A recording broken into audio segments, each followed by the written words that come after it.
como pregunta acerca del qué es un sí mismo, cómo se ocupa uno de sí mismo y cómo se conoce a sí mismo. Y en esa pregunta involucra también a los otros, a la comunidad y al mundo. Esa pregunta por el conocerte a ti mismo y el cuida de ti mismo se va a continuar y en la modernidad se va a trasladar a un conocimiento que es de orden puramente racional. Ya lo vamos a ver con Descartes.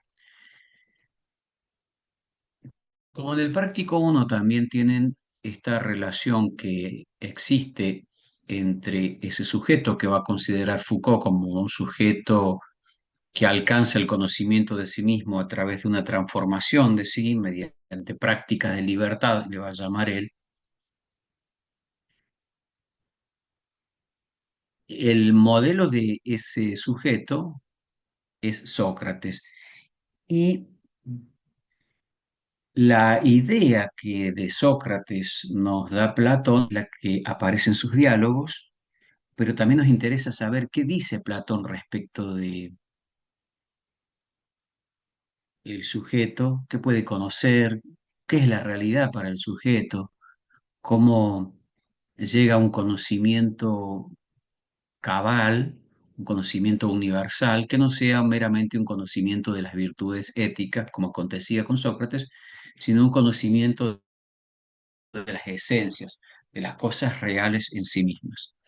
Y en ese punto, les decía en la clase anterior, Platón va a proponer la existencia de dos mundos, un mundo de un cambio permanente, donde no hay una relación del sujeto con una verdad objetiva, definitiva, universal, sino que es un mundo transido de meras opiniones, sujeto al error, un mundo donde las cosas son copias, copias de copias, que finalmente no son realidades en sí mismas, sino degradaciones de la realidad y que la verdadera realidad eterna, inmutable, que dice una relación con una verdad sí absoluta, con la idea de un concepto, que finalmente es la idea precisamente, eso se da en un mundo trascendente. Hacia eso nos encaminamos. Bien. Eh, Les leo el punto en el que habíamos quedado en la clase anterior, era la alegoría de la caverna. Les decía eso, yo que eso está en el libro de la República de Platón, ¿no? Y dice así en ese libro séptimo,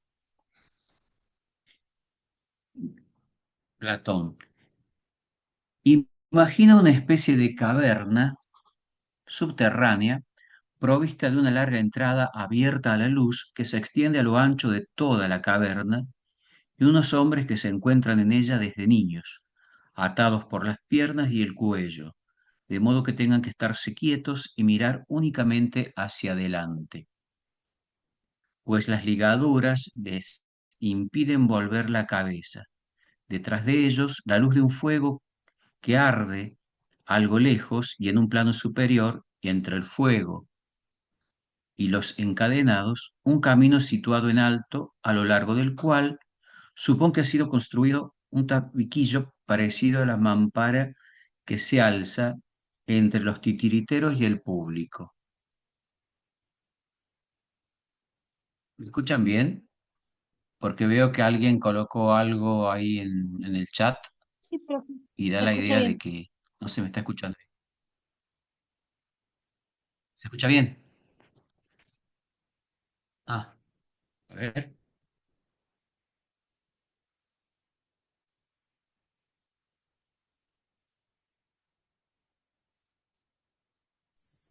Se escucha más o menos, profe, medio como que se traba en algunas partes.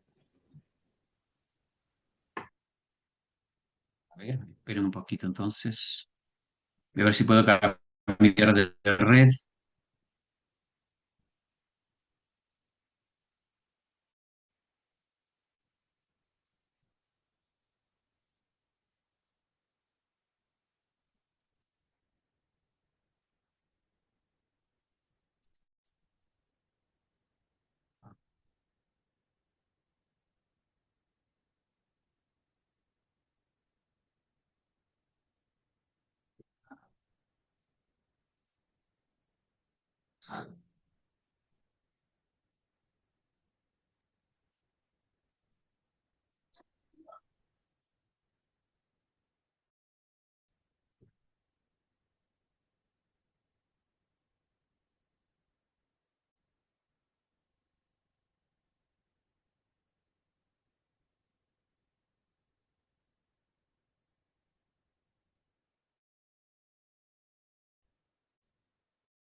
A ver.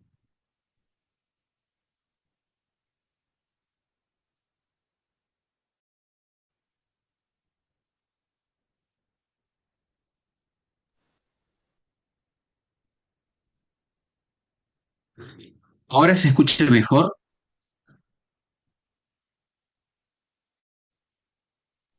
Sí, Sí, profe, ahora se profe. escucha mejor. Bien, tuve que hacer un cambio de red, disculpen, espero que no haya inconvenientes. Bueno, estaba leyéndoles ese apartado de la alegoría de la caverna que está en el diálogo La República de Platón y está describiendo cómo es esa caverna y dice que del otro lado de esa pared, unos hombres que transportan toda clase de objetos y estatuas de hombres o animales, y entre ellos hay unos que van hablando y otros que están callados. Y lo interesante aquí es que el interlocutor le dice a Sócrates, qué extraña escena describes y qué extraños prisioneros. Y la respuesta que le da es, iguales que nosotros, porque en primer lugar, ¿crees que los que están así han visto de sí mismos a unos de los otros, sino las sombras proyectadas por el fuego sobre la parte de la caverna que está frente a ellos? Y no ocurre lo mismo con los objetos que llevan los que pasan del otro lado del tabique. Bueno, lo interesante de esto, ya lo van a leer ustedes, probablemente en Carpio hay un resumen de esta alegoría, pero Platón va describiendo toda la caverna en su conjunto, un mundo de plena oscuridad, habla de los ecos, de las sombras, es una caverna constituida de tal modo que parece ser una realidad absoluta, de manera que los prisioneros no pueden cuestionar que eso sea una caverna que les esté impidiendo conocer otra realidad. Al comienzo dice que son personas que han nacido y se han criado allí, es decir, que es el único mundo que conocen. Y al ser el único mundo que conocen, no pueden imaginarse un mundo distinto. No pueden salirse de los límites de esa realidad, no pueden concebir algo diferente. Em, Retengan esto, porque la posibilidad de imaginar un mundo distinto es la tarea de la política o de la función utópica, podríamos decir, que se da en la política, que se da en las religiones, que se da en toda aspiración humana a mejorar las condiciones existentes de vida. Pero aquí Platón está presentando una realidad en la que es imposible representarse otra cosa distinta. Es como si nosotros quisiéramos representarnos, por ejemplo, la cuarta dimensión de tres dimensiones. Nos es imposible concebir algo así. Podemos entenderlo conceptualmente, pero no podemos tener experiencia de eso. Ya lo vamos a ver después con Kant. Sí sabemos que es algo bidimensional o lo que está en un plano, ¿no? Geométricamente hablando, pero no podemos representarnos ni acceder a un conocimiento de, de una dimensión donde podamos viajar hacia atrás y hacia adelante en el tiempo, por ejemplo. podemos imaginarlo, puede haber eh, relatos de ficción respecto de esto, pero no hay manera de acceder a eso en nuestro mundo. Esto habla de los límites del conocimiento. Y sin embargo, en el mismo relato, Platón habla de alguien que trepando con un gran esfuerzo por esa escarpada caverna hacia la superficie, logra liberarse y accede a otra realidad que al comienzo le parece pavorosa. Dice así, examina pues qué pasaría si fueran liberados de sus cadenas y curados de su ignorancia.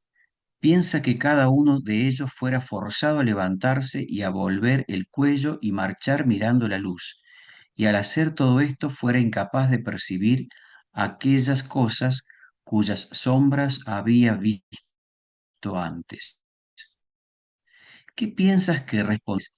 Eran fruslerías, es decir, eh, cosas sin sentido, y que ahora, en cambio, se encuentra más próximo a lo real, vuelto hacia cosas más reales y que mira correctamente. Y si se le mostrara cada uno de los objetos que pasan del otro lado del tabique, ¿no piensas que se sentiría en dificultades y que consideraría que las cosas que antes veía eran más verdaderas que las que se le muestran ahora? ¿Ven? Persistiría en el mundo de las sombras, en la caverna, son la verdadera realidad, por contraposición a esta otra realidad, que al ser tan difícil de asimilar, algo tan increíble, epifánica, una cosa inefable, difícil de describir. Entonces le costaría mucho trabajo entender que esa pueda ser la verdadera realidad. Eh, Aquí pregunta alguien si Foucault hizo, Martina, pregunta si Foucault hizo un experimento social con respecto a la alegoría de la caverna. Sé que hay un experimento sobre eso, pero no me acuerdo si lo hizo Foucault o no. No, bueno, en realidad hay muchos experimentos o experiencias que dan cuenta de la transformación de un sujeto a través de un proceso de obtención de un conocimiento que lo lleva a salir de la ignorancia, de esa ignorancia que pretendía que era el conocimiento verdadero, y al encontrarse con una realidad mucho más eh, compleja o que abarca a ese conocimiento que tenía por verdadero, esa persona puede tener una conmoción subjetiva que lo saque de su mundo conocido y, a ver, puede ser un descubrimiento, un total que lo descoloque al sujeto para siempre, esto es un riesgo, o puede ser un encuentro con la verdad que lo lleve al sujeto a transformarse totalmente. En esto, a través de la historia, pueden pensarse no solo en experimentos sociales. eh, Hay un autor, eh, José Saramago, que tiene un libro, una novela que se llama La Caverna y da cuenta de esto, ¿no? Eh, o también la experiencia de la ceguera, todo esto que supone salir de un mundo que hasta entonces era de una manera y que quien accede a la luz por primera vez, un ciego que de pronto recupera la vista, o un sordo que empieza a escuchar, se revela un mundo nuevo que es absolutamente asombroso. Bueno, más allá de esas experiencias o experimentos que puede haber, lo cierto es que hay un proceso de transformación subjetiva, de metamorfosis también hablan algunos autores de esta realidad. Podemos pensar también, ya que hablamos de la metamorfosis, en Franz Kafka, que tiene un libro de un ser que se percibe y eh, que alcanza las dimensiones de ser un cascarudo, una cucaracha gigante, y que eso supone también otro tipo de vínculo con el mundo, descubre otras formas de, de estar y de ser, ¿no? Y de vincularse. Bueno, vuelvo al punto entonces. Hay que ponerlo en relación con esta idea de salir de la ignorancia, de ese mundo de tinieblas, para aproximarnos a ese mundo de luz, que al principio va a costar aceptar ese otro nuevo mundo por el acostumbramiento que hay de haber vivido o de estar viviendo en un mundo de tinieblas. Entonces, dice en ese texto Platón, la de la alegoría de la caverna en la República, ¿no piensas que se sentiría en dificultades y que consideraría que las cosas que antes veía eran más verdaderas que se le muestran ahora? Mucho más verdaderas, dice. Y si se le forzara a mirar hacia la luz misma, ¿no le dolerían los ojos, volviéndose hacia aquellas cosas que podía percibir por considerar que éstas son más claras que las que ahora se le muestran? ¿Eh? La dificultad para poder eh, hacerse de un conocimiento nuevo. Es como cuando salimos de una habitación a oscuras, está clarísima la idea que quiere transmitir Platón, pero lo hace a través de una experiencia muy plástica, muy poética, como cuando queremos salir de una luz a oscuras, totalmente a oscuras, y cuando salimos afuera, la luz nos encandila, nos cuesta acostumbrarnos a esa nueva dimensión. Esto de que algo cueste es lo que Foucault va a tomar en su texto como el trabajo, la ascesis, ¿no? Ese esfuerzo por salir de la oscuridad, por querer vencer la ignorancia, la comodidad, porque es una comodidad finalmente, de encontrarnos en un mundo de sombras sin movernos críticamente hacia otra cosa. ¿Y por qué nos cuesta movernos? Porque también puede desafiar nuestros intereses, nuestros pretendidos conocimientos como cosas aceptadas, y eso nuevo puede desbancar la tranquilidad de creer que ya sabemos lo que son las cosas, como les pasaba a los sofistas, ¿no? Entonces, esta incomodidad produce una por tener que abandonar un mundo conocido. Y de ahí, bueno, también la muerte de Sócrates, representada en ese prisionero que una vez que sale fuera de la caverna, intenta volver, en realidad vuelve y les cuenta a sus compañeros que, que es la realidad ahí fuera. Y los compañeros incrédulos lo van a matar finalmente porque dicen que es un loco, que está hablando de cosas que no tienen sentido y que desafían la tranquilidad o el bienestar del mundo conocido. Un poco esto representan también las acusaciones que se le formulan a Sócrates. Matrix sería una película para entender la alegoría de la caverna. Sí, perfecto. De hecho, las hermanas Wachowski, cuando eh, escriben el guión, sobre todo de la primera película, ¿no? De la Matrix 1, eh, ahí aparece el desierto de lo real. En algún momento le dice Morfeo a Neo, el personaje, esto para los que han visto la película, no me voy a detener en analizarla eh, detalladamente, pero bueno, hay un personaje, Morfeo, que le ofrece dos píldoras, la roja y la azul, a, a Neo. Neo representa lo nuevo, Neo es lo nuevo. Y Neo o toma una pastilla para seguir adormecido en la realidad simulada en la que se encuentra, o puede elegir tomar la otra pastilla para ver que el mundo en el que se halla en realidad es un desierto gobernado por las máquinas. Y los seres humanos son cultivados en fuentes de energía para abastecer a esas máquinas y son desechados sus cuerpos una vez que esa energía se agota. Son como pilas humanas, ¿sí?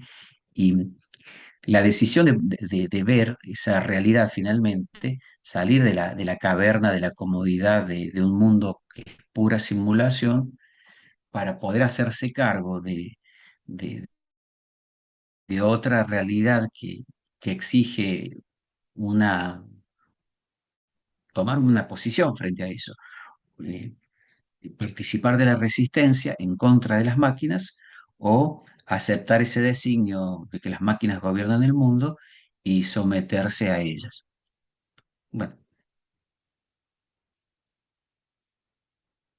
bueno, Underground de Kusturica también, perfecto. Sí, hay mucho material fílmico que nos puede introducir a esta forma de representarnos ese ese pasaje que va de la ignorancia o del pretendido saber, del creer que uno sabe cuando en realidad no sabe, al verdadero saber. Eh, no entiendo de por sí lo que habla y tras que se corta, menos. Disculpe, profe. Bueno, se sigue cortando la transmisión.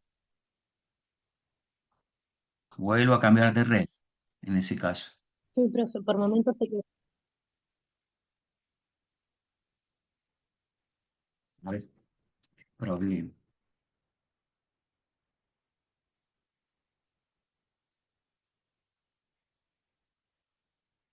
Bueno, ahí cambié de red otra vez. Vamos a ver qué pasa.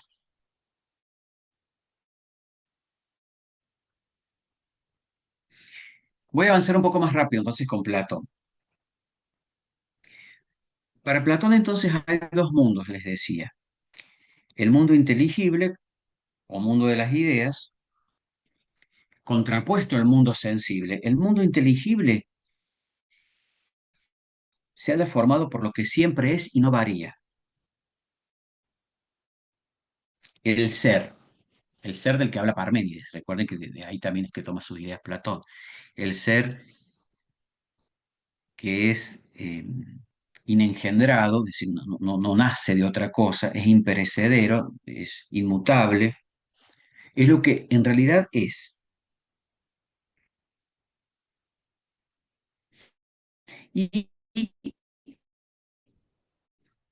el mundo sensible, que vemos en este mundo, las cosas que son cambiantes, que nacen, que mueren, que están sometidas a un continuo, un permanente tránsito, transformación, cambio. Y dice Platón, son cosas, las de este mundo, que en parte son y en parte no son. Porque en parte son y en parte no son.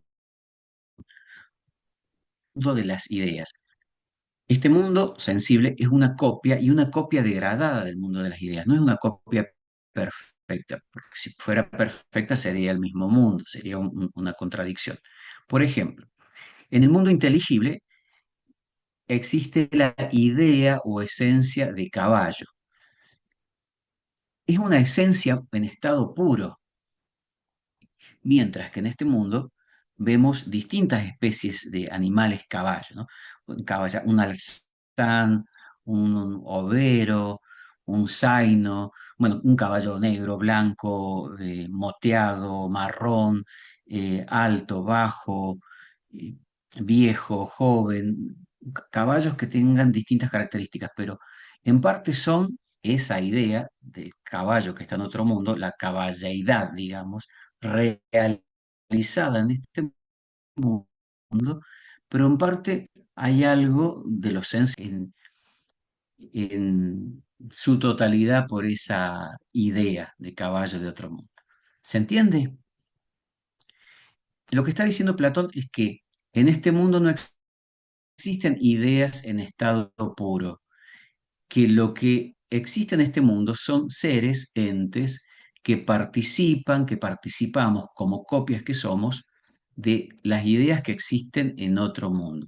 La idea de amor, de belleza, de felicidad, de humanidad, pero cada uno de nosotros, Mailén, Sabrina, Micaela, Fabio, Eliana, Miguel, bueno, cada uno de nosotros en este mundo somos copias imperfectas de la idea de humanidad, que es la esencia pura. Es como si todos estuviésemos, todos y todas, contenidos en esa idea. Somos variaciones, pero somos variaciones imperecederas, imperfectas, incompletas. De eso se trata. Un momento,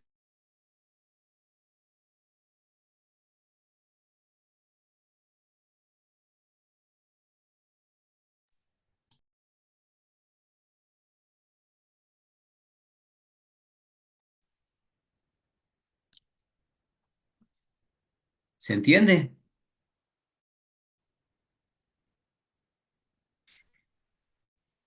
Platón va a llamar a esas realidades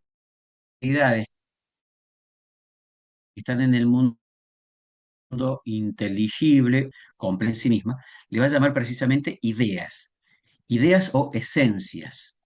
El mundo inteligible o mundo de las ideas está constituido de ideas o esencias, que son el fundamento de las cosas sensibles que hay en este mundo.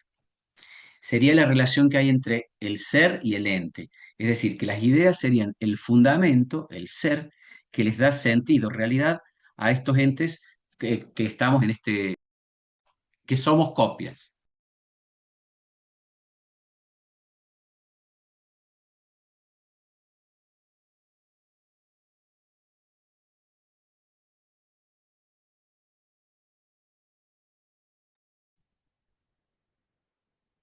Disculpen las interrupciones, pero tengo aquí problema con el sonido de la vecindad. Está muy fuerte la música. No escuchan ahí eso, ¿no? El ruido de fondo. Es un poco molesto. No, no, pero No, profe, no se escucha. Bien, No, el audio, no se escucha bien. Entonces, al mundo inteligible, les decía, pertenecen las ideas y los números también. ¿Por qué los números? Además que les había dicho que Platón seguía la corriente y la secta pitagórica, que decían que el número era el fundamento del mundo. El número uno representa el ser, el número dos, los contrarios en tensión, el número tres, el triángulo, que representa el equilibrio, el número cuatro, que son las cuatro virtudes, los pilares, fundamentos del mundo, en fin, pero el número tenía un sentido simbólico, ordenador de ese cosmos. Y para Platón, que se había contactado y se había formado con los pitagóricos, el número es una realidad que pertenece al mundo de las ideas, de las esencias, porque bueno, los números no contienen realidades sensibles. Uno los puede pensar independientemente de lo sensible. En lo sensible uno puede pensar, bueno, peras, manzanas, eh, bananas, duraznos, y de eso decir que son frutas. Pero el número de esas frutas, lo que sea, supongamos, 5, 10, 15, 20 frutas de una de otra especie, pertenecen como números a, a una realidad ultra sensible o trascendente, la del mundo de las ideas. Entonces, tenemos las ideas, los números, mientras que en el mundo que habitamos nos encontramos con los objetos artísticos, los entes naturales. Les hablaba del caballo hace rato, o pensemos en las frutas. Eh, un caballo es una copia degradada el caballo real de este mundo, ¿no? Una copia degradada de esa idea de caballo que está en el otro mundo. Y del número uno, un caballo, ¿sí?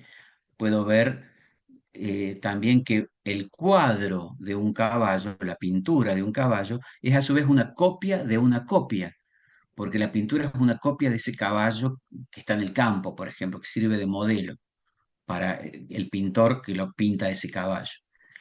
Pero también soñar con un caballo es una copia de una copia de una copia. Eh, Platón va haciendo así toda una gradación y a cada uno de esos estados de realidad le va poniendo un nombre. La encratía, que es el producto de la imaginación, un caballo que yo puedo imaginar en este momento, la pistis, que es del orden de la creencia, y la doxa, que es del orden de la opinión. Cuando yo digo, bueno, sí puede llover o no puede llover, depende cómo esté la temperatura, me parece que sí, pero ahí no hay certeza, no hay una verdad, no hay algo del orden universal. Se reduce a una apreciación o a una afirmación subjetiva sobre un estado de cosas a partir de ver cómo está el clima. ¿Ven? Yo puedo decir, bueno, sí, va a llover o no va a llover, pero eso no tiene un acerto de verdad. Es una opinión y otro puede tener una opinión diferente, contraria. Eh, por eso para Platón, en este mundo no hay una verdadera realidad, un verdadero conocimiento. Hay opiniones, hay errores. Es también el planteo que hace, siguiendo a su maestro Sócrates, eh, que en tanto tengamos distintas opiniones acerca de lo que es el amor, de lo que es la belleza, de lo que es la valentía, no vamos a estar en el conocimiento verdadero, auténtico. Vamos a permanecer en esa caverna de ignorancia, de tinieblas. ¿Sí? Encratía, pistis y doxa.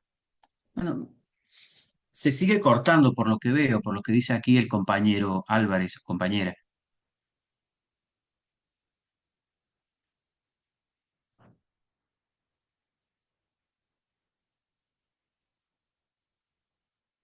A ver.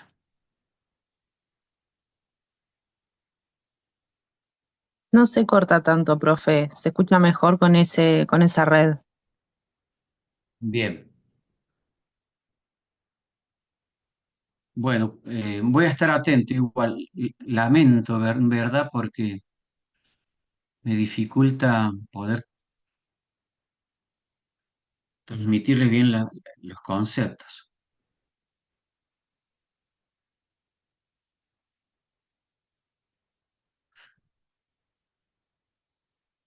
Ahí cambié de nuevo red y la volví otra vez, Igual, profe, se pero bueno, escucha.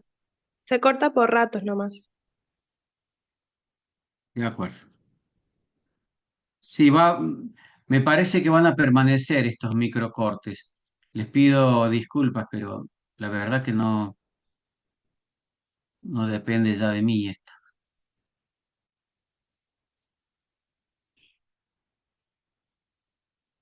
Bueno, sigo entonces.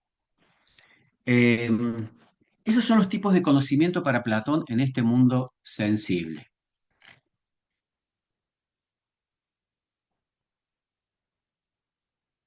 Eh, Les coloco ahí eicasía, pistis y doxa. Esos son los grados del conocer que hay en el mundo sensible, es decir, dentro de la caverna. La eicasía tiene que ver con la imaginación, ¿sí? Los sueños, por ejemplo, las cosas que yo imagino en, en estas representaciones, imágenes oníricas, ¿sí? Un caballo alado, estoy con los caballos, se ve hoy, un sueño donde vuelo o donde intento correr y estoy eh, sentado sobre algo que a su vez tiene la apariencia de un animal. Bueno, todos esos productos de la imaginación no me proporcionan un verdadero conocimiento para Platón. Es decir, que nuestra mente puede hallarse en estas en estos estados. El de la opinión, que es mudable, poco seguro, y con ello, bueno, la imaginación, la creencia que forman parte de este mundo, y un conocimiento propiamente dicho que Platón le va a llamar, ahí se los coloco, episteme, episteme.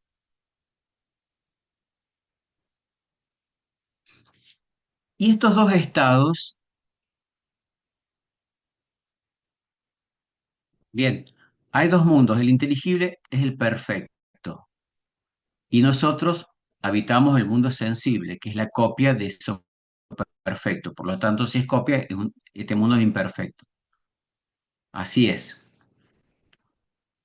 Y en este mundo sensible se dan estos tipos de conocimiento que se reducen a la opinión y tienen que ver con cosas que no son certeras en sí mismas, no son verdadero conocimiento. Ahí tenemos también la imaginación y la creencia, y casi hay pistis. En cambio, en el mundo inteligible o mundo de las ideas, tenemos eh, el verdadero conocimiento que es la episteme para Platón. Ahora, de alguna manera, en este mundo sensible, así como en la caverna el esclavo hace ese esfuerzo por liberarse de las sombras para salir hacia el mundo que está fuera de la caverna, el mundo visible, del mismo modo, en este mundo hacemos un esfuerzo por conocer más allá de las opiniones. Ir más allá de las opiniones supone que nos podamos encontrar con la episteme, el verdadero conocimiento, que va a ser pleno en el otro mundo, porque en este mundo siempre vamos a estar bajo el velo de las sombras, no va a haber todavía un conocimiento pleno, aunque sí va a haber todo un trabajo, una asquesis de vida incluso, como filósofos que buscan la sabiduría, que buscan trepar ese escarpado sendero para salir a la superficie de la caverna. Eh, ¿Qué decir más de esto?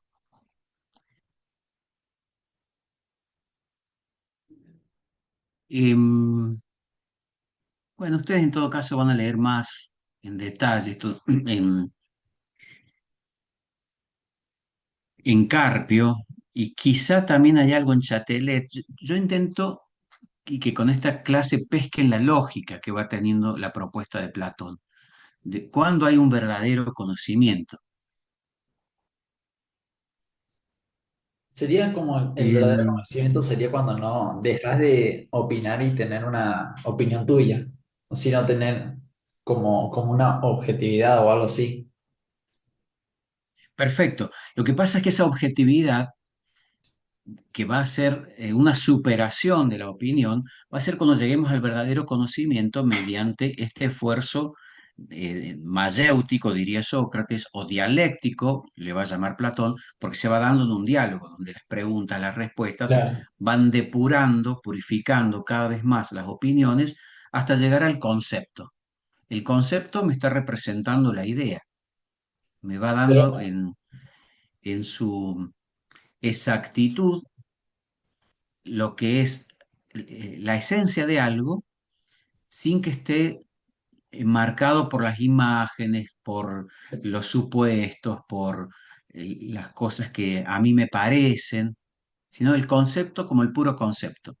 Y ahí vemos los números. Los números son conceptualmente eh, ideas más perfectas que las ideas sensibles, porque sabemos perfectamente qué es el número, qué representa el número uno, qué representa el número dos, el número tres. Cualquier cosa puede ser llevada a una eh, notación numérica, sabiendo que esa notación está dando cuenta de algo independientemente de cuál sea su contenido. Se trata de peras, de manzanas, o de árboles, de Es caballos, casi de simbólico, profe. personas. Simbólico. Eh, Sería puramente intelectual, ¿no? Una idea, una esencia pura. Porque lo simbólico connotaría otro tipo de representación, porque aún en un sueño puede haber algo simbólico cuyo significado no esté del todo claro. Por ejemplo, soñar con que mi padre tiene una corona, ¿sí? ¿Eso que puede representar? La autoridad, eh, o el mandato, el ser autoritario, dependerá del contexto de cada quien. Eh, en cambio, si eso es el símbolo, un símbolo es una representación que amerita una interpretación. Para Platón sería más bien la esencia de algo, que es sí o sí eso que es y no otra cosa, que se diferencia con total claridad de otra cosa. Alma levantó la mano. Sí, quería consultarle sobre el significado de Piscis, en el grado de conocer que hay en el mundo sensible, si me entiende mal. Sí, eso quiere decir creencia. Por ejemplo, cuando una persona justa intenta realizar la justicia, ¿no? Dice, bueno, ¿qué es la justicia? Y un dramaturgo, una persona que escribe obras de teatro, la convierte en un personaje teatral. Simboliza, en, la simboliza, la simboliza en un personaje teatral. Por ejemplo, si pensamos en Sófocles, Sófocles era un trágico que vivió en la época de Sócrates, de Platón, y escribió Antígona. Antígona es una mujer que busca justicia. Pero la justicia que busca, ¿cuál es? ¿La justicia humana o la justicia divina? Y esto lo va a representar Sófocles en una obra de teatro donde Antígona está buscando una justicia divina, porque la justicia humana eh, está a cargo de un gobernante, que es su tío, llamado Creonte, y que dice que los que han sido vencidos por el ejército enemigo deben ser insepultos. Es decir, sus cuerpos como castigo tienen que quedar en el campo de batalla para que se los coman los buitres. Y Antígona dice, no, pero esa justicia del gobernante se está oponiendo a la justicia divina, que dice que esos cuerpos deben ser sepultados, deben ser honrados y merecen ese cuidado. Bueno, toda la tragedia antígona da cuenta de ese conflicto entre la justicia humana y la justicia divina. El dramaturgo le representa, ¿sí? Convierte a Antígona como justicia en un personaje teatral. El espectador, si vemos esa obra o si leemos la Antígona de Sófocles, toma al personaje por modelo de justicia, Antígona, ¿no? Y el espectador se encuentra en un estado de imaginación, mientras que el que escribe la obra, Sófocles en ese caso, está en un estado de pistis, de creencia. Él cree en esa justicia dándole ese valor. ¿Se entiende? Pero siempre estamos en una situación de creencia o en una situación de pistis. ¿Sí? Sí, ¿Está? muchas gracias. Y también quería consultarle qué sería el verdadero conocimiento, porque no comprendí muy bien.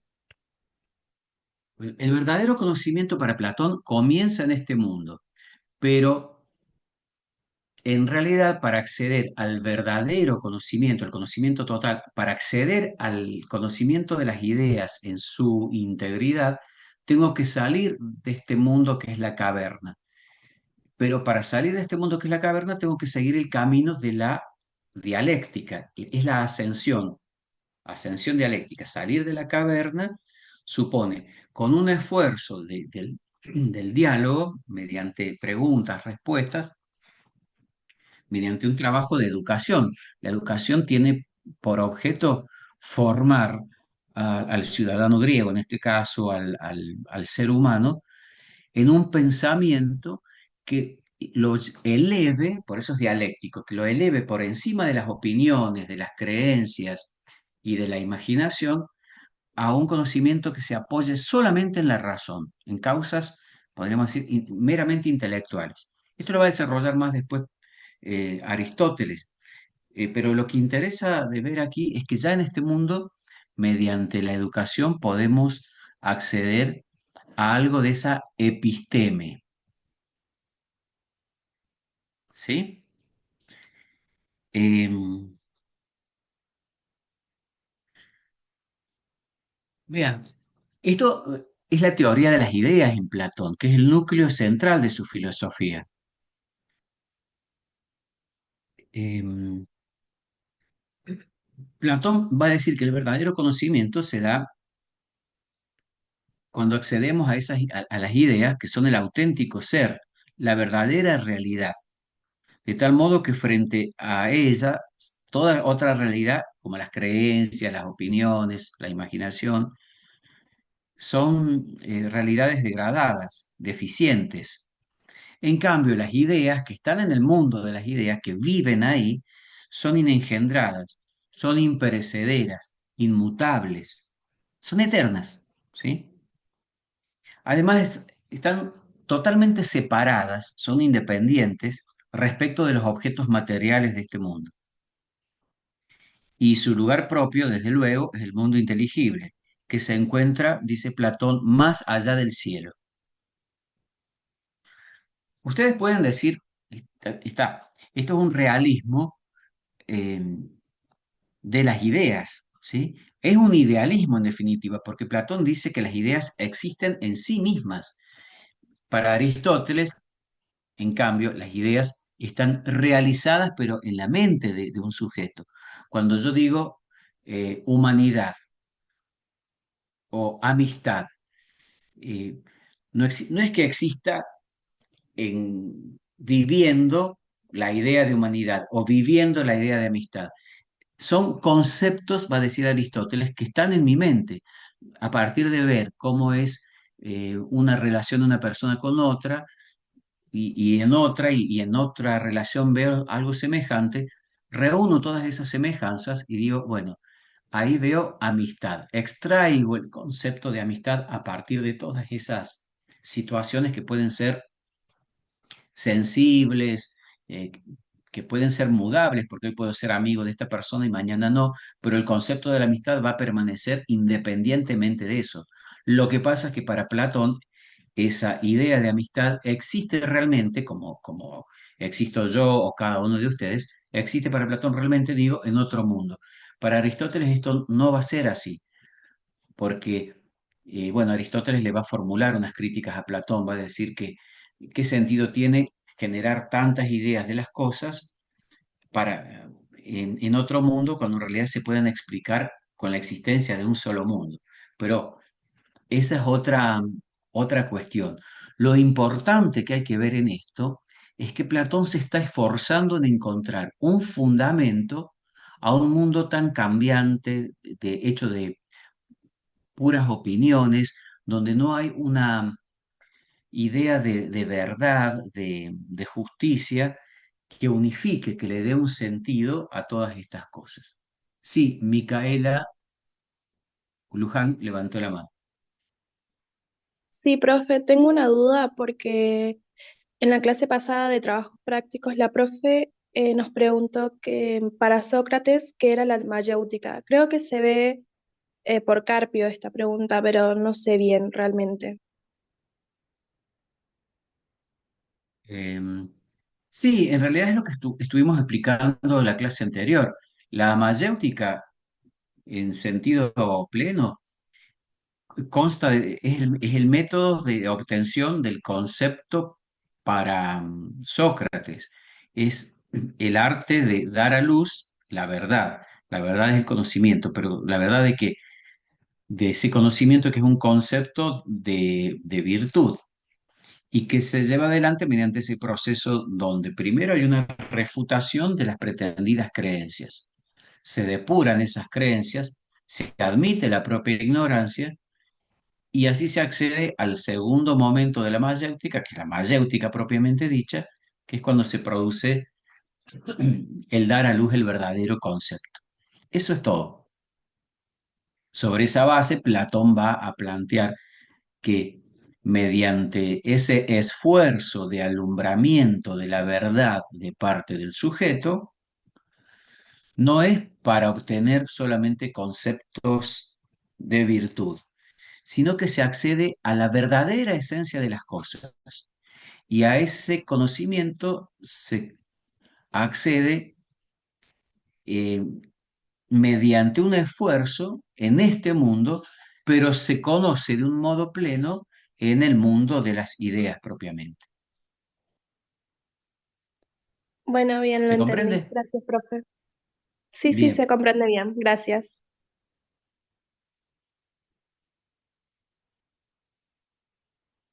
bien. Para Platón, voy a tomar algo que coloca ahí el compañero Leandro, ¿no?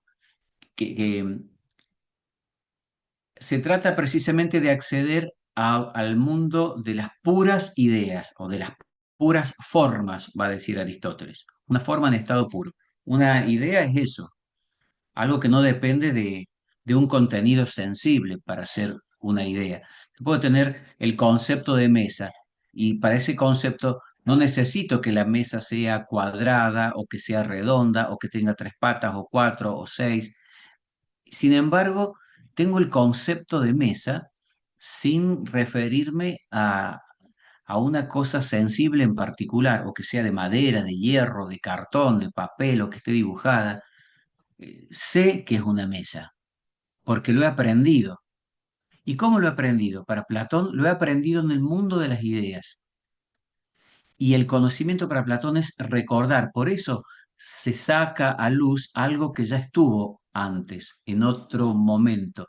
Acá hay una cuestión en Platón que se está hablando él está hablando de la teoría de las ideas, haciendo referencia a la noción de reminiscencia, que el conocimiento es una reminiscencia. El conocimiento es una elaboración a través del recuerdo. Hay algo que yo sé, pero no sé que sé.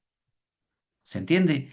Yo sé que es una mesa, pero eh, lo que pasa es que no lo recuerdo, porque la ignorancia ha puesto un velo entre ese recuerdo y la posibilidad de hacerlo presente. Platón explica esto a través de un mito que es el de las almas, que porque son castigadas y tienen que ser devueltas al mundo sensible, pasan el río del olvido, el leteo, y se reencarnan en un cuerpo. ¿Sí? Hay una doctrina de la reencarnación o de la metempsicosis, que es la doctrina de la transmigración de las almas. Entonces, conocemos, recordamos lo que hemos sabido ya en vidas pasadas.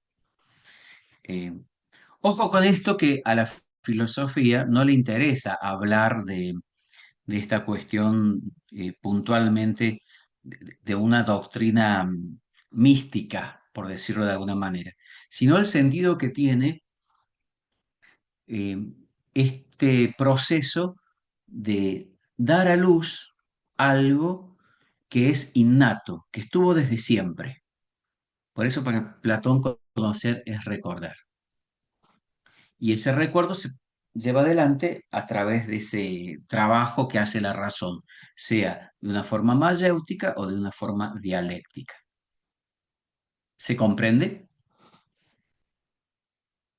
Suyay levantó la mano. Hola, profe. Tenía dos ¿Qué preguntas. tal?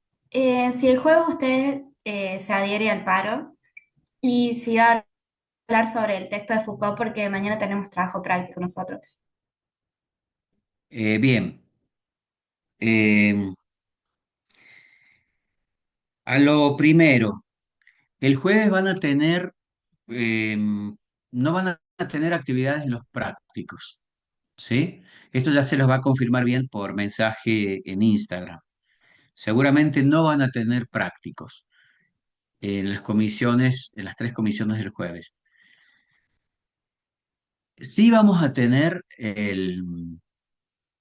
el teórico y va a ser virtual, como ahora. ¿Está bien?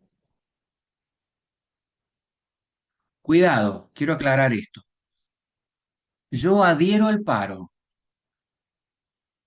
yo adhiero al paro. Yo defiendo las medidas de fuerza para defender los derechos docentes, para garantizar la, eh, el reclamo de que mejoren nuestras condiciones laborales, nuestros sueldos, para que las políticas de este gobierno también eh, tengan un sentido eh, más justo, ya hablando de la justicia con Platón, ¿no? Más justo respecto de aquellos que son los sectores más vulnerables, le hace jubilados, le hace trabajadores, ¿sí? Entonces, adhiero al paro. Ahora, me parece que en estas condiciones, un gesto que quiero poner en evidencia también frente a mis colegas, y ellos lo saben, es no dejar de dar clases, no suspender las clases. Eh, lo vamos a hacer de un modo virtual, porque entiendo que puede haber dificultades para llegar a la universidad, más allá de que un sector de la UTA, la Unión de Transporte Automotor, no se adhiere al paro, pero también para garantizar cierta equidad, cierta justicia equitativa también en la asistencia y poder participar de las clases. ¿Está? Sí, profe, Entonces, muchas el gracias. jueves me Sí, adhiero al sería paro. del jueves. O sea, la clave para entrar. ¿Cómo? Es para... Ay, perdón, la clave para entrar sería la del jueves. Tipo Sí, normal, digamos. sí, sí, la del día jueves. Entonces, el jueves vamos a tener clase con la clave para entrar al Zoom de los jueves, como está en el cronograma. Va a ser una clase virtual entonces, y en algún momento me voy a referir al sentido del paro en esa clase, porque va a ser una clase al interior de una medida de fuerza. ¿Sí? Tiene el sentido de adhesión al paro. Eh, Sería como una el clase clandestina. paro, Profe, sería ¿cómo? como una clase clandestina, ¿o no? No, no, no, no es una clase clandestina. Sería clandestina eh, si tuviera otras características, si dijera, bueno, yo, yo no me adhiero al paro, voy a dar clase y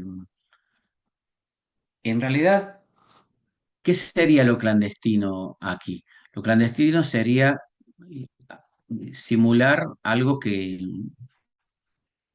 no es, ¿sí? Eh, o pretender hacer algo que, que va en contra de... Como una clase fuera de lo oficial, o sea, fuera de lo... Sí, sí, O pero a sea, ver, no es clandestino, a ver, pongamos en claro esto, no es una clase clandestina la del jueves porque es algo que el gremio ya sabe. El gremio al cual pertenezco, ADU, sabe que yo voy a dar clase virtual ese día.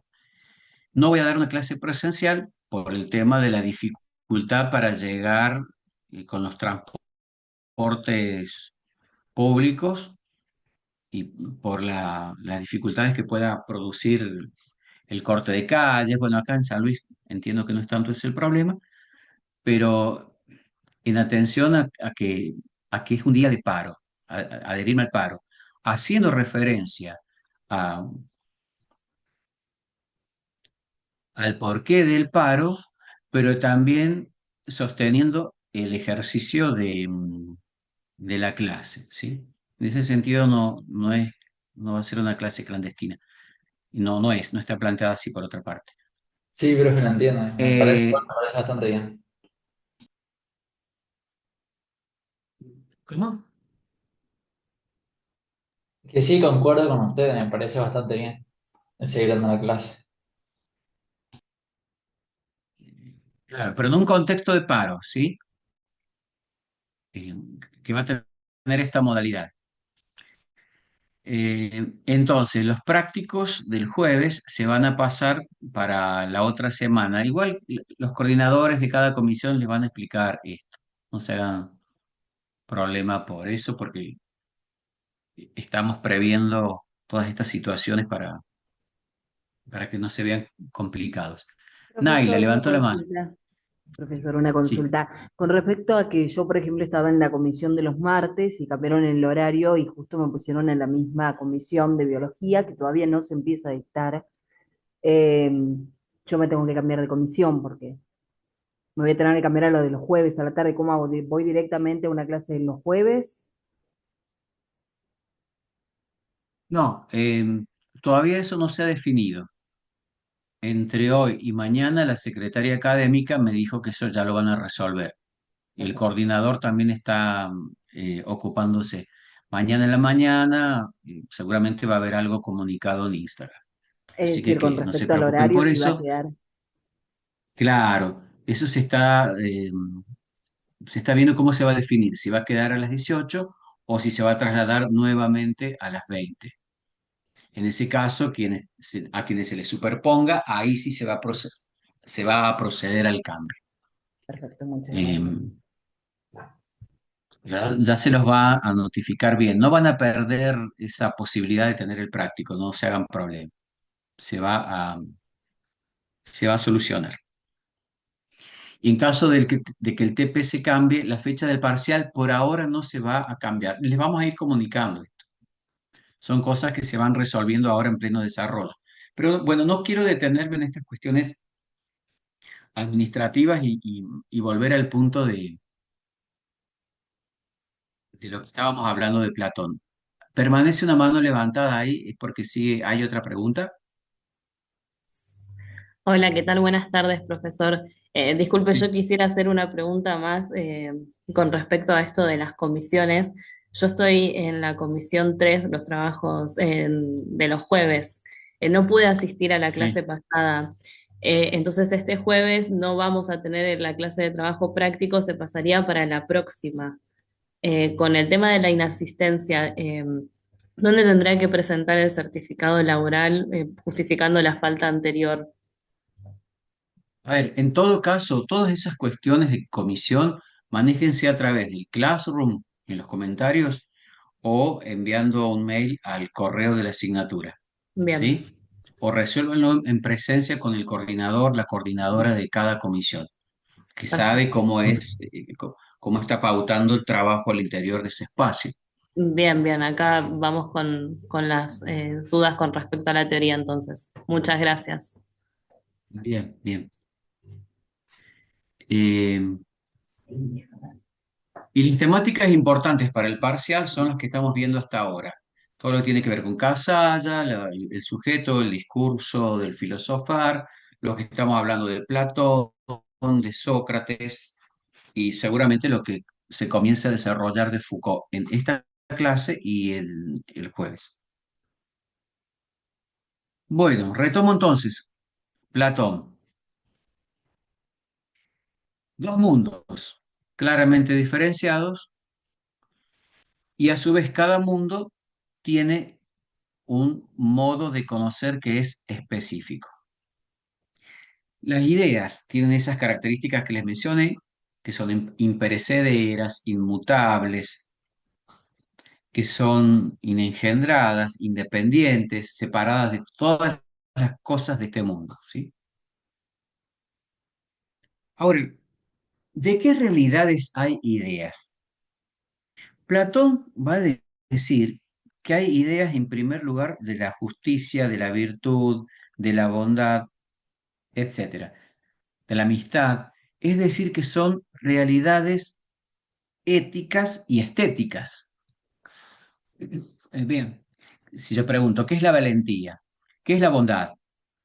Son, hacen referencia esas preguntas a tratar de responder por la esencia de qué es la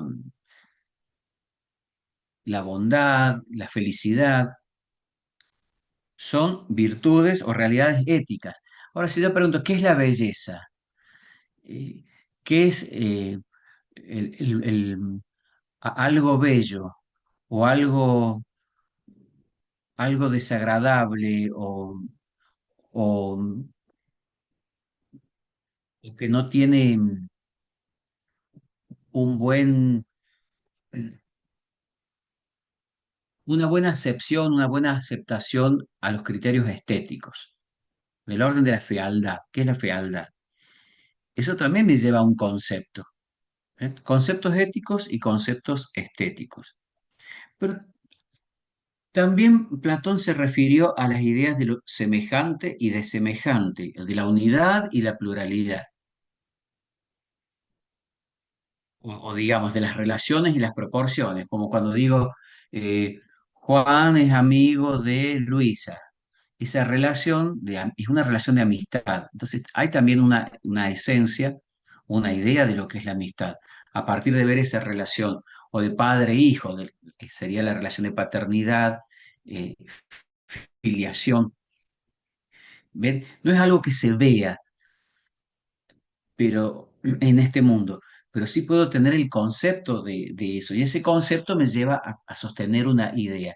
Y esa idea para Platón existe realmente en el mundo de las ideas, como fundamento de todas esas experiencias de paternidad, de filiación, de amistad que hay en este mundo. La idea de proporción también, ser más alto que, ser más bajo que, más delgado que, mm, eh, bueno, todas esas características eh, incluye las ideas de ideas. También hablaba de los entes matemáticos, los números, eh, los entes geométricos. El nombre de las ideas de belleza, fealdad, son ideas estéticas, hacen a la estética. Eh,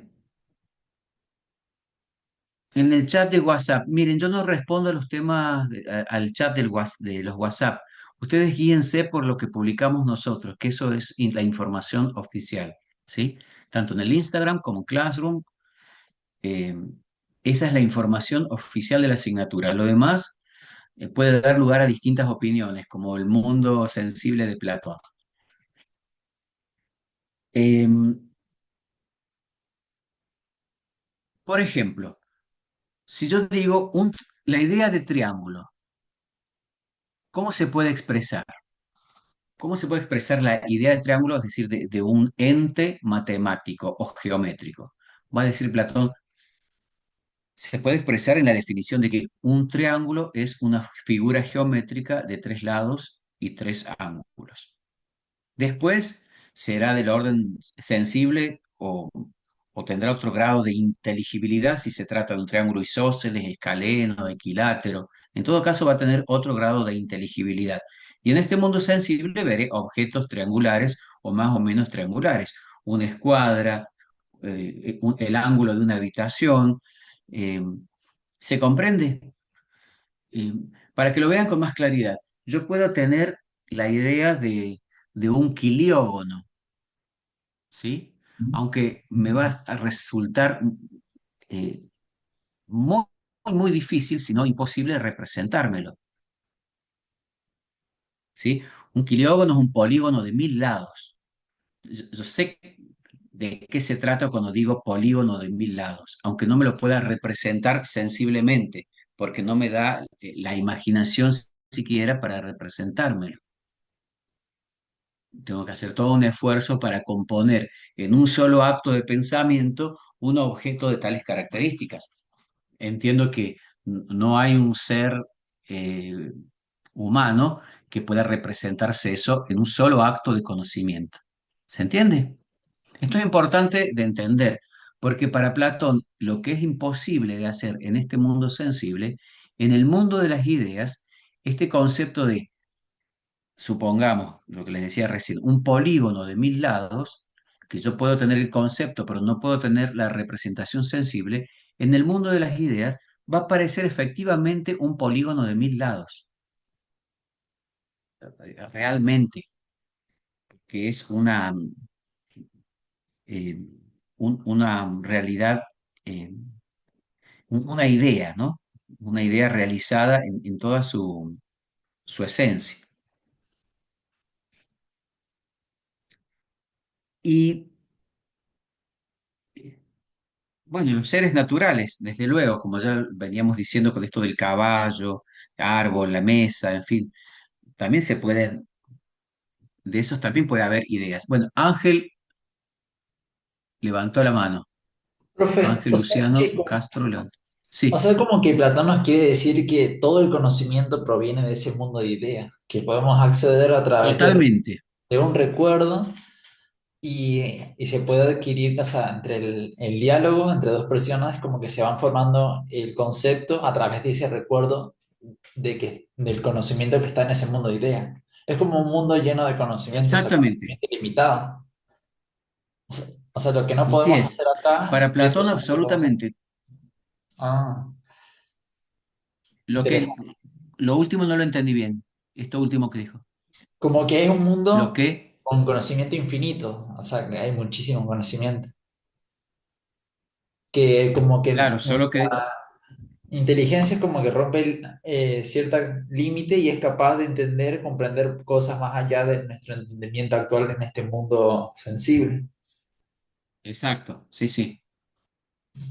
Ya comenzamos a conocer algo de ese mundo sensible en este mundo, perdón, ya comenzamos a conocer algo de ese mundo inteligible que vamos a conocer en estado pleno una vez que accedamos a él, después de la muerte, va a decir Platón, cuando el alma se libere del cuerpo, porque aquí también hay un acto de liberación, ¿no? El esclavo que se libera de la caverna eh, también es el alma que se libera del cuerpo, ¿sí?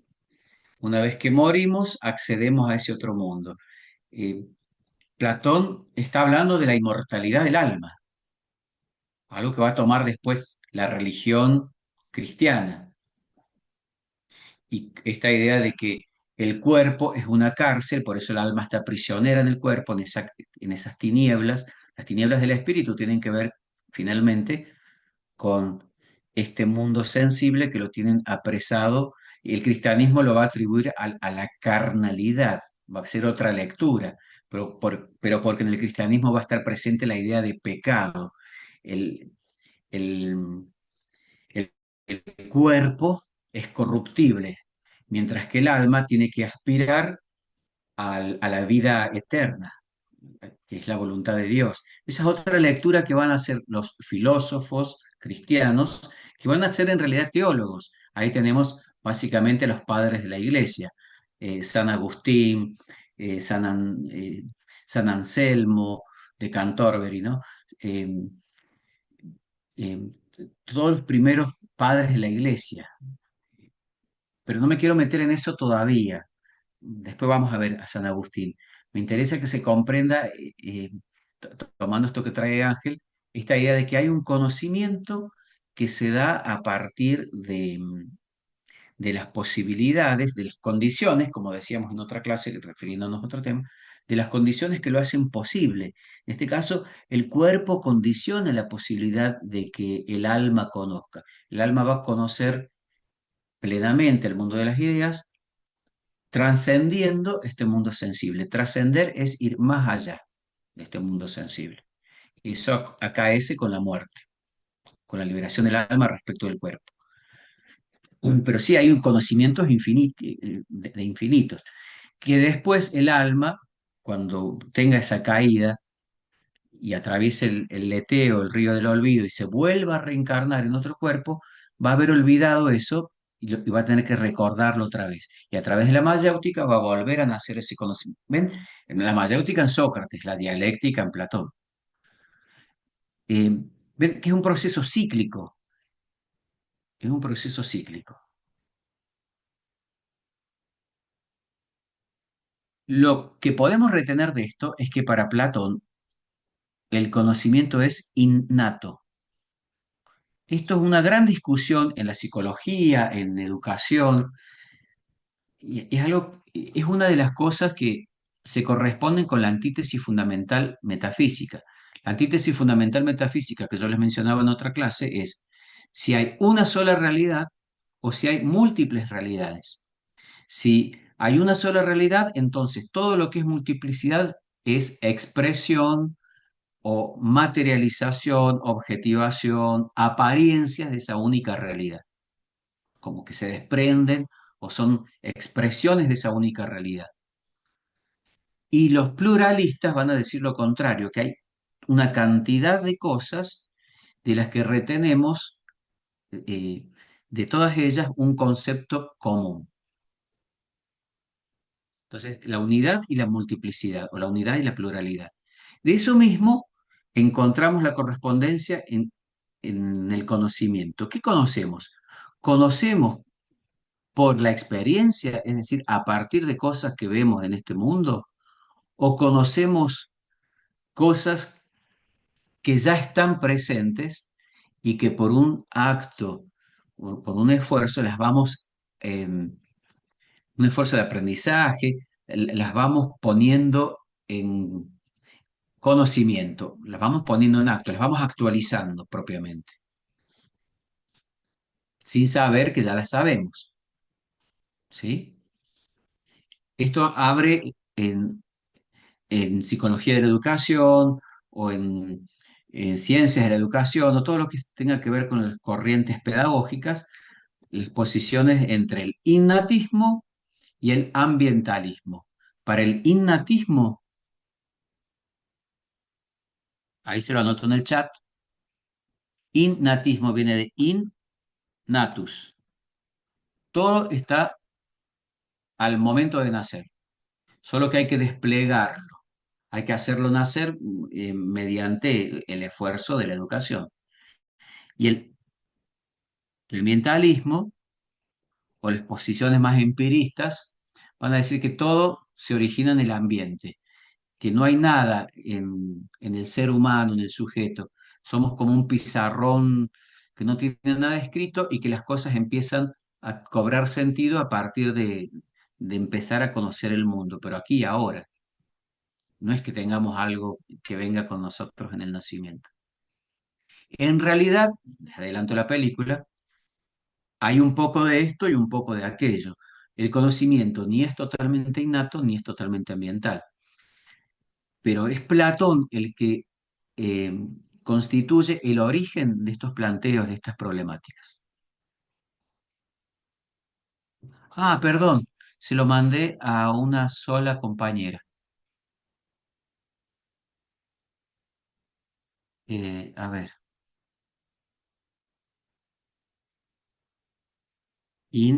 innatismo. Gracias por decirme porque no me había dado cuenta que se lo había enviado a una sola compañera.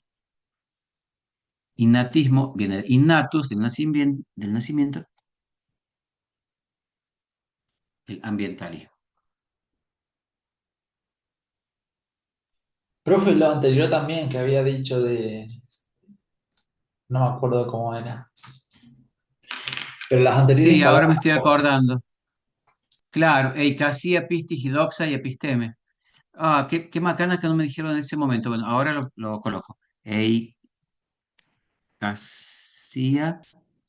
pistis y doxa son respectivamente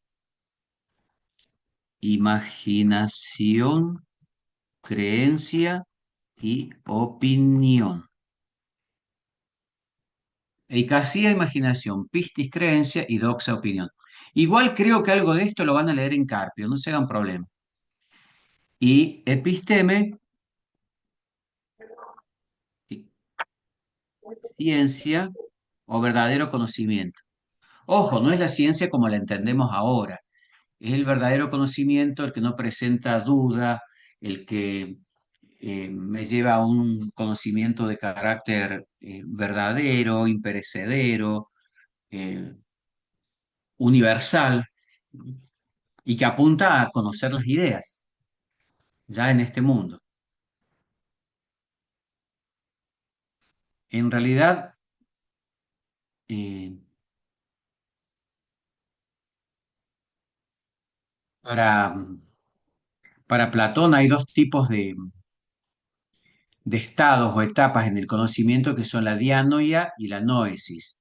El pensamiento es la dianoia, es lo que me permite dialogar y discurrir, y la inteligencia es la noesis. En el verdadero conocimiento, el conocimiento no ético se da, de noesis o noesis, se da en el mundo de las ideas. ¿Me van siguiendo o los estoy enredando? No tengo problema en explicar de nuevo. No, con eso último creo que cerró mejor la idea, por lo menos a mí. Bueno, entonces, a ver, ¿Podría volver a repetir? esto que dice, donde dice episteme, tenemos ahí pensamiento y, o pensamiento e inteligencia. ¿Dónde?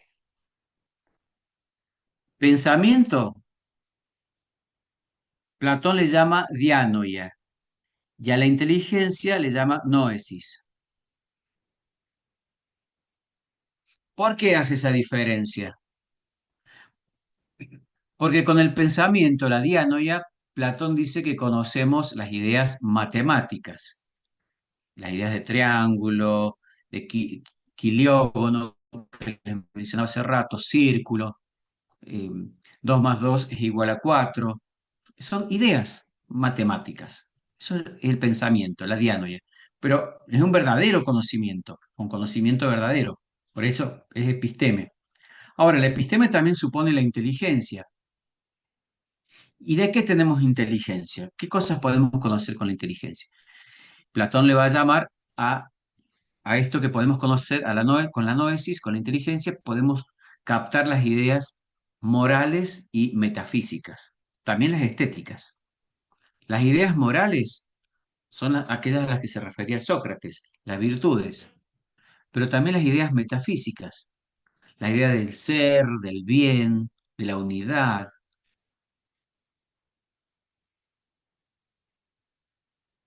¿Está? ¿Se comprendió mejor? Sí, muchas gracias.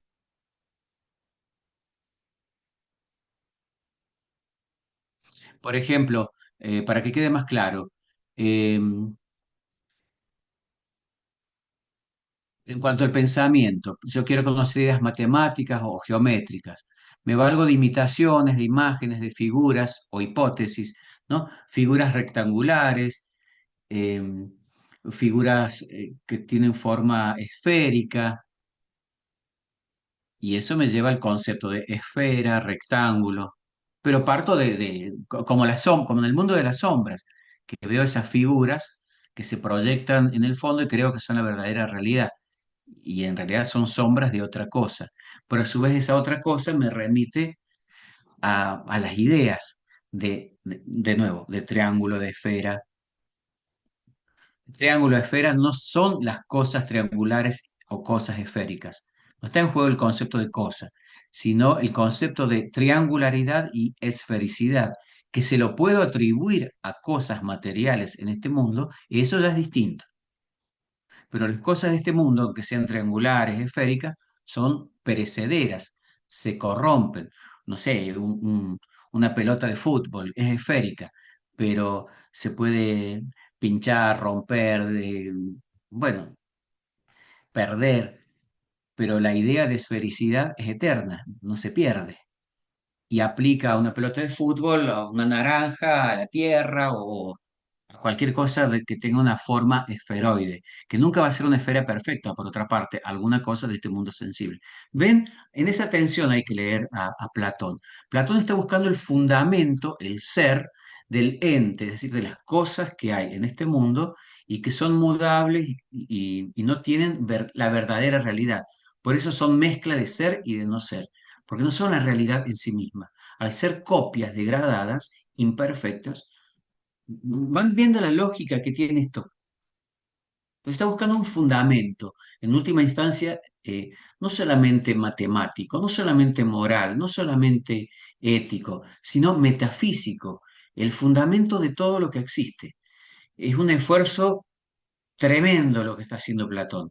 Después de él, creo que el único filósofo que ha logrado o ha intentado sistematizar eso de algún modo ha sido Jorge Guillermo Federico Hegel, del siglo XIX, XVIII, XIX, XVIII, mejor. Y en nuestros días, el filósofo francés Alain Badiou, que creo que les he comentado, pero no hay otro en la historia de la filosofía occidental que se haya ocupado de eso. Bueno, no importa. Noesis o noesis ¿Es el conocimiento inteligible? Pregunta ahí Julieta Ortiz, que era el conocimiento inteligible, es la captación de las ideas morales o metafísicas y que me proporcionan la verdad de las cosas. En última instancia, el sol que alumbra todas estas realidades y que está fuera del mundo sensible, más allá del mundo sensible, y, y en el mundo inteligible, en el punto más alto, porque es la verdadera realidad, la realidad suprema, es el bien con mayúsculas, el ideal. Para Platón es el bien.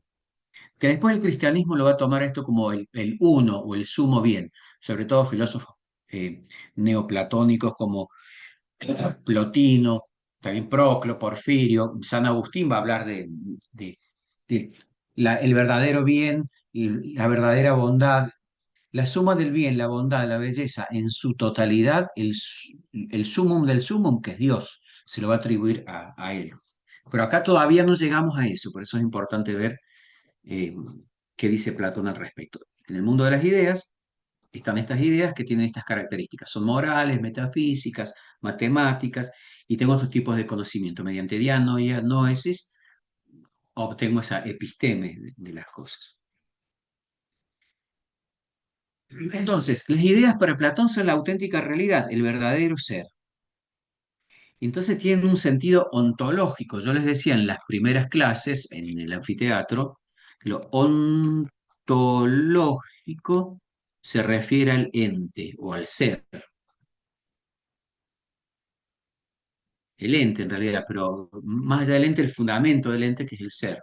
Lo que pasa es que yo sigo la corriente heideggeriana, que hace una diferencia entre óntico y ontológico. Por eso, por ahora digamos así. ¿Y qué es lo ontológico? Que es una realidad, que en cuanto tal la idea constituye la esencia, es decir, lo que las cosas son en sí mismas, el auténtico ser de las cosas, se encuentran en sus ideas. ¿Sí?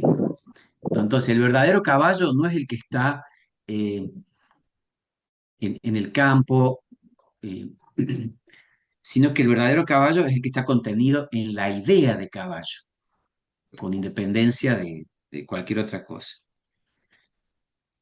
Ahora, las ideas también son la causa ejemplar. Causa ejemplar. ¿Qué quiere decir esto? Causa ejemplar en Platón. Es decir, paradigma. ¿Qué es eso? Lo ejemplar. El paradigma, el modelo, la cosa a imitar, de la cual las demás son copias. ¿Sí? Todas las cosas imitan o participan de las ideas. Por ejemplo, el caballo que corre en el hipódromo o en el campo es caballo en la misma medida en que se aproxima a esa idea superlativa, completa, perfecta de caballo. ¿Se comprende? Ninguno de nosotros, ni Ángel, ni Mailén, ni Katy, Nicole, yo, es en sí humanidad en sentido pleno, sino en la medida que nos aproximemos a la idea de humanidad que está realizada, cuyo paradigma se encuentra en el mundo de las ideas. Pregunto, ¿se comprende esto? Es importantísimo que se comprenda, porque empezamos a trabajar con conceptos filosóficos que son cada vez más como despegados de cosas concretas, y sin embargo nos están dando muchos elementos para pensar en cosas concretas. Ángel, sí, O sea que el verdadero concepto no viene de lo que es en este mundo, sino viene de la idea, del concepto. absolutamente. Para Platón es así, el verdadero conocimiento de las cosas se realiza en el mundo de las ideas. Después vamos a ver que Aristóteles, eh, que era discípulo de Platón, pero que como buen discípulo ejerce la función filosófica crítica, así como Platón lo va a criticar a su maestro Sócrates, y en sus últimos diálogos ya no está repitiendo Sócrates o ya no está repitiendo Platón las ideas de Sócrates como en los primeros diálogos, sino que Platón en los últimos diálogos, en los diálogos de madurez en realidad, ya está hablando de su propia doctrina, ya hace diferencias con lo que decía Sócrates. Del mismo modo va a ser Aristóteles. Aristóteles va a estar de acuerdo con Platón Pasó 20 años en la Academia de Platón, Aristóteles, estudiando con su maestro. Pero con el tiempo, Aristóteles le va a hacer críticas a la idea de los dos mundos, de la participación de las cosas de este mundo respecto al mundo de las ideas. Y lo más fuerte de Aristóteles va a ser que en realidad no es que las ideas se encuentren en otro mundo, viviendo en sí mismas, sino que las ideas se encuentran en este mundo, pero realizadas como conceptos en las mentes de las sustancias humanas que somos nosotros, los seres humanos. No necesito recurrir a la teoría de que existe otro mundo. Basta con sostener que existe este mundo, pero hay diferentes grados de realidad en este mundo. Pero eso lo vamos a ver cuando entremos en Aristóteles, con las críticas que le hace Platón. Ahora, también las ideas son, también las ideas son la causa final, es decir, todo tiende hacia las ideas. Eh, Al ser el paradigma, el modelo, lo más completo, lo más perfecto, todas las cosas tienden hacia las ideas y todas las cosas se van a ser tanto más mejores cuando se acerquen a esa idea, vean cómo lo voy a decir, a esa idea ideal, ¿no? El caballo ideal, el ser humano ideal, el psicólogo, la psicóloga ideal, ¿no? Esto es lo que en el psicoanálisis va a constituir el núcleo del superyo. Bueno, pero estoy tomando algo de esto para referirme a otra cosa. El ideal del yo, aquello que es más perfecto y que nunca voy a alcanzar, pero que se constituye en el ejemplo a seguir de mí mismo, en mi modelo, que obviamente eh, mientras más nos aproximemos a eso, más lo realizamos, pero que va a ser absolutamente imposible coincidir con ese ideal. Esa pretensión de hacer coincidir lo real, que es limitado, perecedero, con lo ideal, que no tiene ningún tipo de imperfección, que es totalmente impoluto, que eh, es totalmente trascendente, bueno, sería un esfuerzo sobrehumano, y yo diría hasta inhumano, pretender acercarnos a un ideal así. Digo, eh, estas son consecuencias que podemos extraer de una pretensión de asimilar un, un sujeto que va en busca de la verdad o que quiere conocer, que hace todo un camino de ascesis, de trabajo filosófico, pretendiendo llegar a lo más absoluto de lo más absoluto. A ella se cae en una mirada ideológica o, o dogmática, totalizante, la pretensión de que con la sola humanidad que tenemos vamos a abarcar toda la humanidad. ¿Ven? Eh, lo digo porque hay muchas pretensiones desde lo humano, individual, o desde ciertas corrientes filosóficas o políticas que ponen como ideal, ya sea la justicia, la libertad, como un valor absolutamente trascendente y hay que ir a por todo con ese ideal, pero que no tiene en cuenta los límites de la condición humana.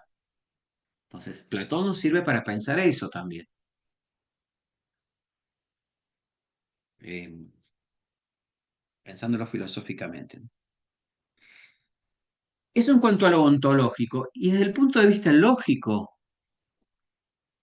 las ideas son el concepto universal. A ver, escucha. A ver.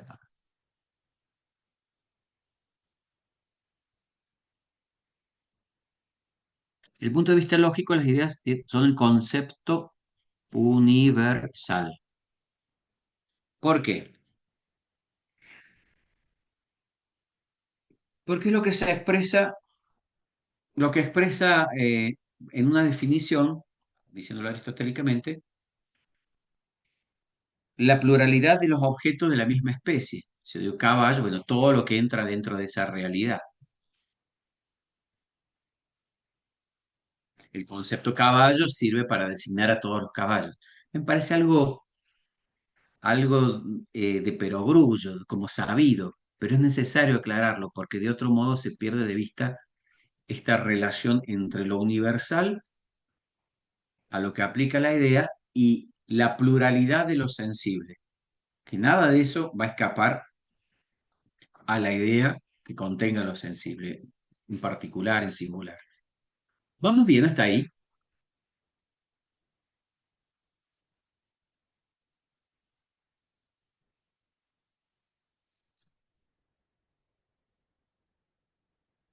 Bueno, ¿nadie dice nada? Sí, sí, sí, bien.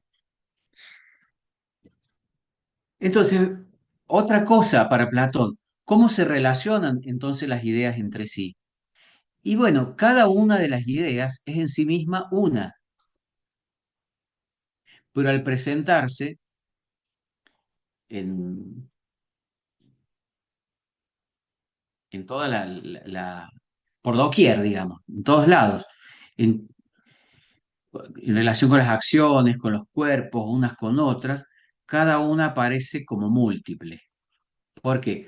Porque la idea de caballo supone también la idea de tamaño, de color, de textura, pero la idea de color también está, si pienso en un caballo negro, el color negro también está en el color de una remera, la, la idea, ¿no?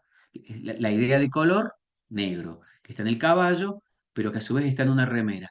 Ven, todas aparecen en distintas, aparecen relacionadas entre sí las ideas, por eso aparecen como múltiples esas ideas. De todas maneras, no va a escapar esto la crítica de Aristóteles. Ahora, el mundo de las ideas también responden a una gradación, porque hay ideas que son inferiores porque su existencia depende de otras ideas superiores, y a su vez esas superiores son inferiores respecto de otras más superiores, más elevadas, y así hasta llegar a la idea suprema que yo les mencionaba, que es la idea de bien, que estaría en la cúspide de una especie de pirámide de ideas. La idea de bien es la realidad superior. Los cristianos van a ver en esto a Dios y todo lo que va así como degradándose como entidades ideales que van a ser las distintas gradaciones angélicas, los ángeles, los arcángeles, tronos, dominaciones, potestades, serafines, querubines, pero toda esa angeliología eh, que desarrolló después el catolicismo depende de esta mirada de gradaciones de seres platónicas.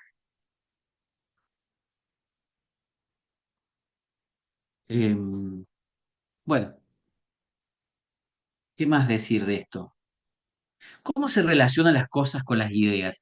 ¿Cómo se relacionan entonces las cosas del mundo sensible con el mundo inteligible si son copias degradadas?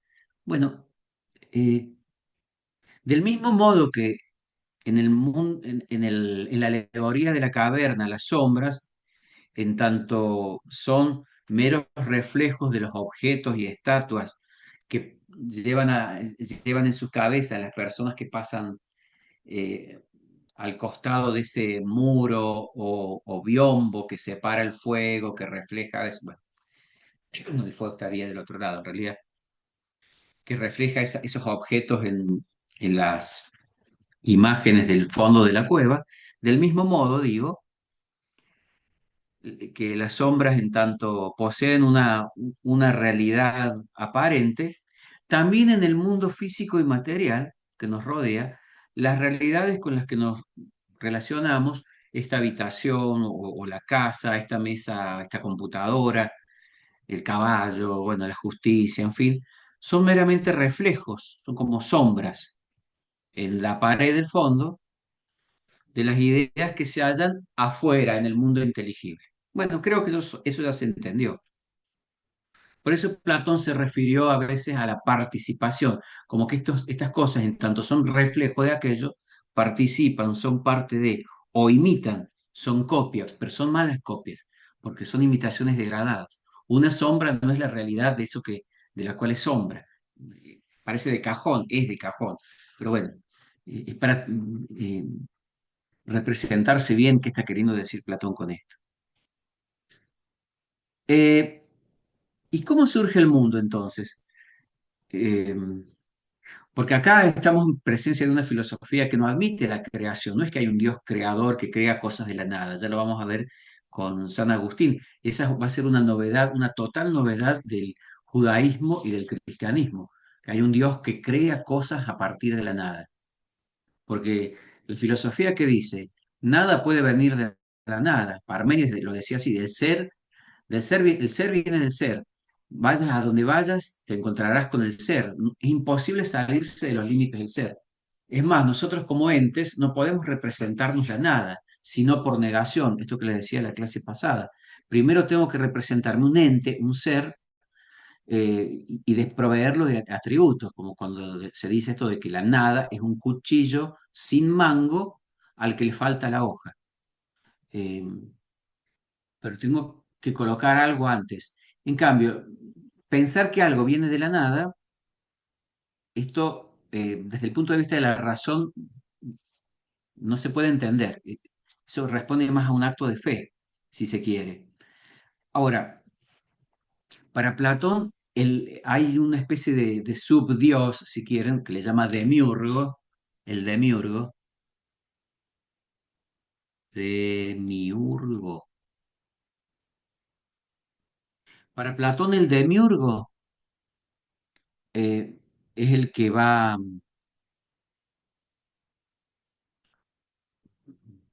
el que se sirve de otras realidades que ya, o sea, que ya existían, no es que crea de la nada, y de esa manera utiliza la materia preexistente, imitando las ideas, hace el mundo. Las ideas son eternas, pero este mundo lo ha creado por imitación ese demiurgo, no lo ha creado, lo ha producido en todo caso. Bueno, eh, esto da también fundamento para explicar eh, de dónde viene el mundo y si hay otro mundo más allá de este mundo que sea el fundamento de este mundo. Bueno, eh, que siempre es la pregunta por el ser. ¿Cuál es el sentido de todo lo que hay? ¿De dónde procede?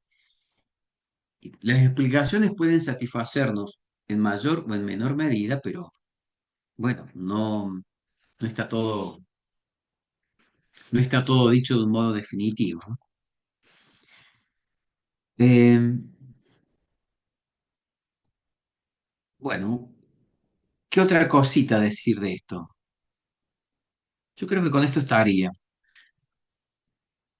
La idea de amor, la idea de belleza, la idea de felicidad. La idea de felicidad la vamos a trabajar más desde Aristóteles, al igual que la ética, porque el aporte fundamental de Platón en todo caso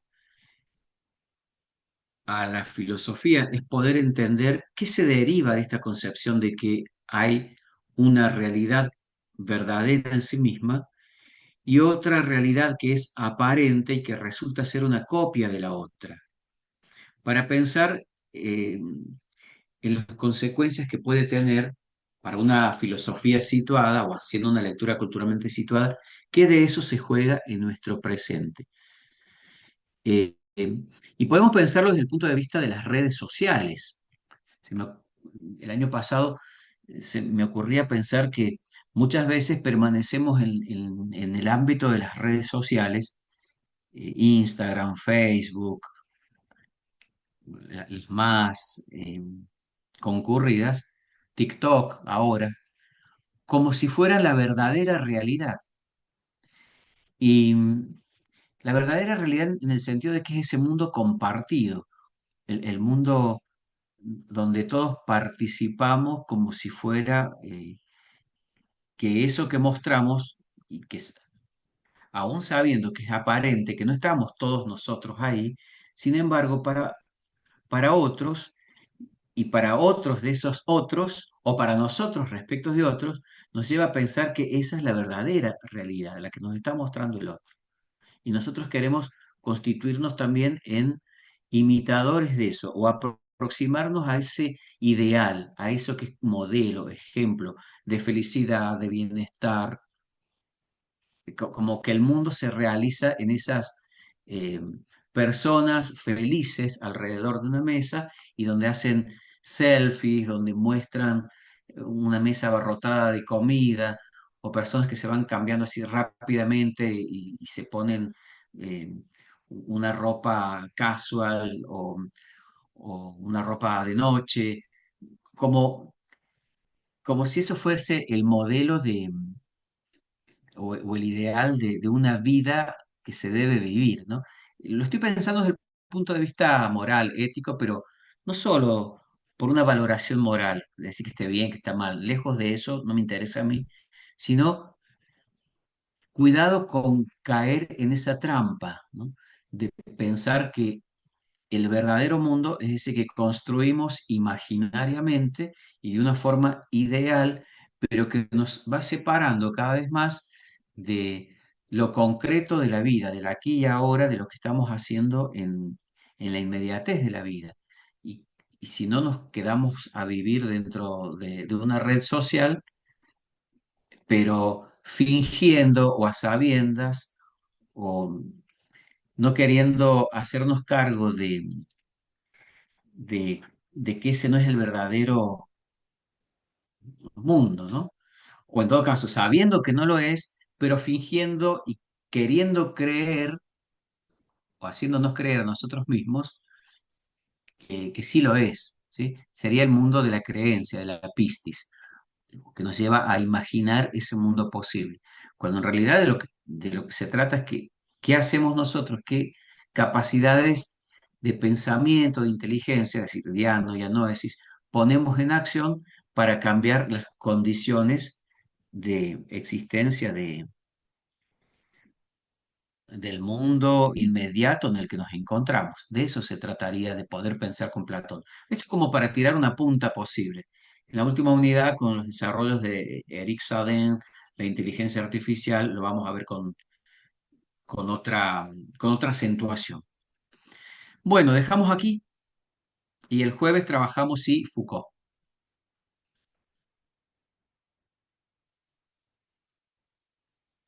Sí, chao, profe. profe. Gracias, Bien, profe. Nos nos Bueno, vemos. profe, gracias, nos vemos. Nos vemos. ¿Quién levantó la mano ahí? Bueno, ya estaría. Profe, Sí, profe, ¿se me escucha? sí, sí, la escucho. Mire, yo quería hacerle una pregunta porque yo